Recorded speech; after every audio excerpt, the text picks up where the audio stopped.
తెలుగు రాష్ట్రాల్లో అతిపెద్ద lift manufacturer lifts ట్రై.com dealership కూడా ఇవ్వబడును.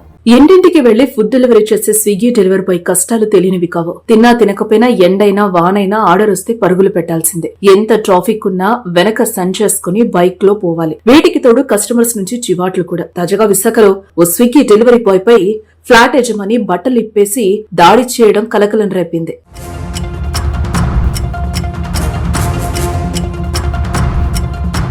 సీతమ్మధారలోని ఆక్సిజన్ టవర్స్ బి బ్లాక్ లో 29వ అంతస్తులో నివసిస్తున్న ప్రసాద్ అనే వ్యక్తి స్విగ్గీలో ఫుడ్ ఆర్డర్ చేశాడు. ఫుడ్ పార్సెల్ తో ప్రసాద్ ఫ్లాట్ కు వెళ్లగా ప్రసాద్ బయటకు రాగానే మీకు ఫుడ్ పార్సెల్ వచ్చింది బ్రో అని చెప్పాడు. డెలివరీ బాయ్ బ్రో అనడం ప్రసాద్ కు నచ్చలేదు. సార్ అని కాకుండా బ్రో అంటావా అంటూ అనిల్ పై దాడి చేశాడు. అంతటితో ఆగలేదు. ఆపై సెక్యూరిటీ సిబ్బందితో కలిసి అనిల్ ను కొట్టి బట్టలు ఇప్పించి అండర్ వేర్ తో గేటు బయట నిలబెట్టినట్టుగా తెలుస్తోంది. క్షమించాలని కోరుతూ ఓ లెటర్ కూడా రాయించుకున్నారని సమాచారం.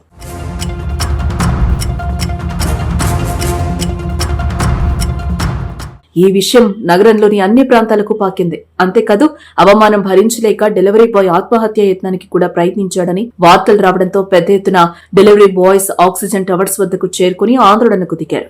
దాడి చేసిన వారిపై చర్యలు తీసుకోవాలని డిమాండ్ చేశారు. వెంటనే రంగంలోకి దిగిన పోలీసులు సంఘటనా స్థలానికి చేరుకున్నారు. ఏసీపీ అన్నెప్పు నరసింహమూర్తి దాడికి గురైన ఫోన్ లో మాట్లాడి ఆయన క్షేమంగా ఉన్నాడని నిర్ధారించుకున్నారు. అనంతరం ఆందోళనకు దిగిన వారిని సర్ది చెప్పి అక్కడి నుంచి పంపించేశారు. బాధితులు ఫిర్యాదు చేస్తే కేసు నమోదు చేస్తామని హామీ ఇచ్చారు.